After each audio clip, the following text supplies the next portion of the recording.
Hi guys, I'm Laura Vitale. On this episode of Laura in the Kitchen, I'm going to show you how I make my butternut squash soup. Now this is my mother's recipe that I've been eating for years and years and years, and I pretty much don't know any other way to make it because this is what I love. You can make the same recipe with pumpkin, but I'm choosing to use butternut squash today because that's what was available in my market. So before we get started, let's go over the ingredients. You'll need some fresh butternut squash, peeled and diced. You're going to need some small cup pasta, fresh parsley, fresh garlic, some tomato puree or any kind of tomato product you have. You could use some leftover marinara sauce, chopped tomatoes, a couple of fresh tomatoes, doesn't matter. You just need some sort of tomato product. And you're also going to need olive oil, salt, pepper, and water. That's it. Those are your ingredients, but this is so good. It's like nursery food for me. It's what I remember growing up eating. So to get started, let's just go to the stove and start cooking because all my prep is done. In my soup pot, I have about a tablespoon of extra virgin olive oil over medium-high heat. I'm going to add in my chopped up garlic. And I want to add it when the oil is not super hot yet because I want the oil to heat up with the garlic for the garlic to really develop its flavor and not just turn brown right away. So let that cook for about a minute or so until the garlic is fragrant and it starts to turn a little bit of color. Just going to put in my butternut squash. Give this a toss. And I'm going to let this cook for a couple minutes just to give it a heads up. And then I'm going to add my rest of my ingredients. Just going to season my butternut squash with some salt and pepper. Remember, we always season every layer of our dish to get a really nice seasoned finish. And then going to add some water. Now, you can add vegetable stock if you wanted to. You could add chicken stock if you wanted to. I just like to add water. That's because that's what my mother uses, but you can add whatever you want. So now we're going to add in our parsley. This is so simple. I mean, really, couple little steps and you have a great soup.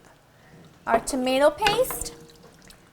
And now I just knocked the heat back down to medium and I'm going to let this cook for about 45 minutes. We're looking for the butternut squash to be really soft and tender and for the broth to be a little thickened, and then we're going to add our pasta and finish the whole thing together. After 45 minutes, this is what you're looking for. Now all I'm going to do with my one spoon is kind of crush some of the butternut squash against my pot here. Just because my mother did that, it makes the soup really nice and creamy. And I just love the consistency, but still leaving a lot of the chunks. I mean, I'm only doing it really, really lightly. Now I'm going to put the heat back up to medium high, and I'm going to add in my short cup pasta. About a cup or so. This is going to be really nice and thick, almost like a stew consistency rather than a thin soup. And I'm also going to season it with some salt. No more pepper because we do have pepper already with our butternut squash. So all I'm going to do is I'm going to let this cook for about 10 minutes, just until the pasta's pretty much cooked through, and then I'm going to meet you at the counter to taste it. My soup is done, and it's exactly how it should be in my opinion.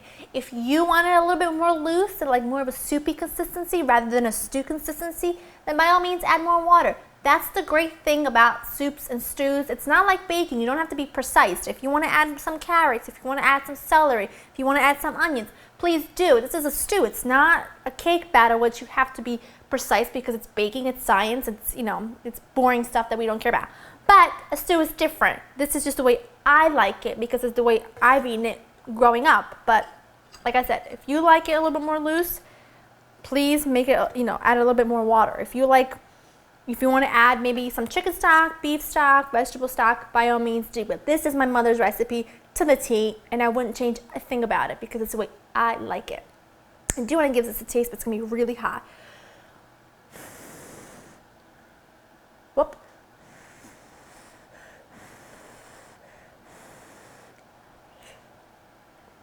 Hot.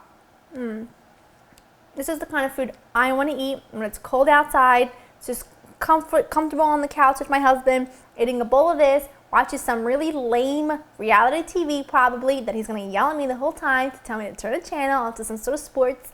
But this is my kind of food, the kind of food that makes me smile just by looking at it. And that's it. It was super simple and easy. You can make it in no time. There are a few ingredients. That's it. I hope you guys have enjoyed spending time with me. To get this recipe and others, you know where to go, www.laurainthekitchen.com, and I'll see you next time. Bye.